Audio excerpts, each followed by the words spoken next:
आज मैं आपके लिए लेकर आई हूँ एक और कहानी जिसे 1961 का film fair best story award मिला था और बेस्ट मूवी अवार्ड का नॉमिनेशन भी।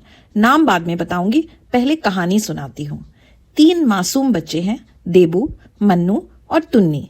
उनके पिता माधवलाल शर्मा उन्हें कुछ दिन गांव में रखकर शहर ले आते हैं और वहां उन्हें खबर देते हैं कि माँ तो दुनिया से हमेशा के लिए चली गई है। उसे तपेदिक था, इसलिए बच्चों को उससे दूर रखना पड़ा। लेकिन माधवलाल उन्हें माँ की कमी महसूस नहीं होने देते। वो पूरी मेहनत करके तीनों को स्कूल में दाखिल करवाते हैं। सबसे बड़ा लड़का देबू बहुत ही होनहार और समझदार है।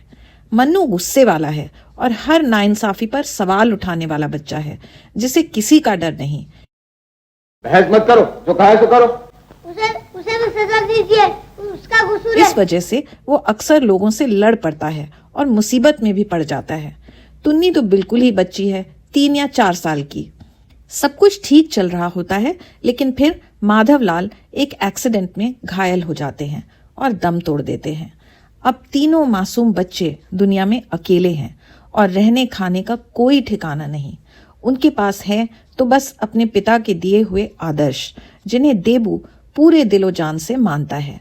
उसका निश्चय है कि कुछ भी हो जाए वो गलत रास्ते पर नहीं चलेगा और अपने पैरों पर खड़ा होकर अपने छोटे भाई और बहन की जिंदगी संवारेगा। ये कहानी इन्हीं बच्चों की जिंदगी के उतार चढ़ाव को दर्शाती है। इसमें तरह तरह के किरदार आते हैं, कुछ बुरे, कुछ अच्छे, कुछ खुदगर्ज और कुछ निस्वार्थ। अब कल्पना कीजिए, उस समय जब लाइफ बहुत ही बेसिक हुआ करती थी, 3 भटकते हुए बच्चे जिन्हें कभी कभी भूखे पेट सोना पड़ता था। बूट पॉलिश से लेकर बोझा उठाने तक सब कुछ करना पड़ा। फटे हुए जूते पहने, लोगों की गालियां और दुत्कार सही, दुष्ट लोगों के चंगुल से खुद को बचाना पड़ा। लाख मुश्किलें और मुसीबतें आई, पर एक दूसरे का साथ और सच्चाई की राह नहीं छोड़ी। मन्नू की शैतानियां देखकर आप हंसेंगे भी। सबसे ज्यादा टचिंग है तीनों भाई बहन का आपस में प्यार।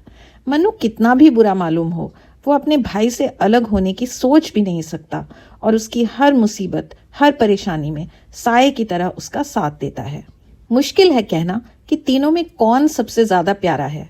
देबू के रोल में थे सरोज ईरानी, जो मशहूर चाइल्ड आर्टिस्ट डेजी और हनी ईरानी के भाई हैं। देबू मुश्किल से मुश्किल सिचुएशन में संयम से काम लेता है और अपनी छोटी सी उम्र में ही बड़े भाई और बाप का रोल अदा करने लगता है। उतना ही लवेबल है मन्नू, जो शैतान और गुस्सैल तो है लेकिन दिल का प्यारा है। An angry little man. ये रोल प्ले किया था अजीज नाम के बच्चे ने, जिसके बारे में और कोई भी जानकारी अवेलेबल नहीं है। हनी ईरानी ने तुन्नी के रोल में नानी तेरी मोरनी को मोर ले गए इतनी मासूमियत से अदा किया है कि मन होता है उन्हें बस गोद में उठा लें। सच, सख्त से सख्त दिल पिघल जाए इस गुड़िया को गोल गोल घूमते देखकर।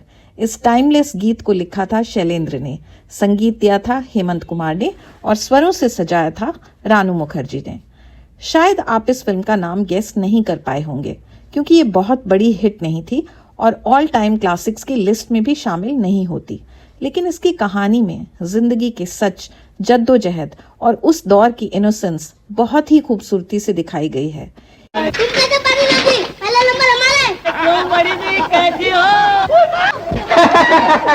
मेरा सर दुखता है। अब तेरा सर भी दुखने लगा? हाँ, पर मेरा सर भी दुखता है और नींद भी आती है। बहुत गलत काम किया मैंने। एक बार मैंने फिल्म देखनी शुरू की तो इन बच्चों का सफर पूरी तरह देखे बिना रहा ही नहीं गया। फिल्म के आखिर में आते हैं अशोक कुमार, तीनों बच्चों की जिंदगी में मसीहा बनकर, और जब वो इनका जिम्मा ले लेते हैं तो आपको एक पर्सनल सेटिस्फैक्शन फील होता है कि अच्छाई के रास्ते पर चलने वाले इन छोटे सोल्जर्स की लाइफ में अब खुशी का मौसम आ गया है। चलिए, समय हो गया है आपको बताने का। फिल्म का नाम था मासूम और इसके डायरेक्टर थे सत्येन बोस, जिन्होंने कई यादगार फिल्में डायरेक्ट की, जैसे जागृति, चलती का नाम गाड़ी, दोस्ती, जीवन मृत्यु, तुम्हारे बिना, रात और दिन। ये प्यारी सी कहानी लिखी थी रूबी सेन ने। इनके बारे में इंटरनेट पर ज्यादा कुछ भी नहीं मिला मुझे, सिवाय इसके कि रूबी ने 1958 में सवेरा नाम की फिल्म प्रोड्यूस की थी और मासूम की कहानी लिखी थी। इस फिल्म का एक और गाना बहुत मशहूर हुआ था, देश का प्यारा सबका सहारा कौन बनेगा हम दीदी। अर्ली 1960s तक भी देश प्रेम का जज्बा हमारे दिलों में जेन्युइन हुआ करता था और ऐसे कई गीत लिखे गए जिनमें सही राह पर चलना और देश की रक्षा करने के संदेश को बड़ी खूबसूरती से दिया जाता था। खैर, उस दौर की बात ही कुछ और थी।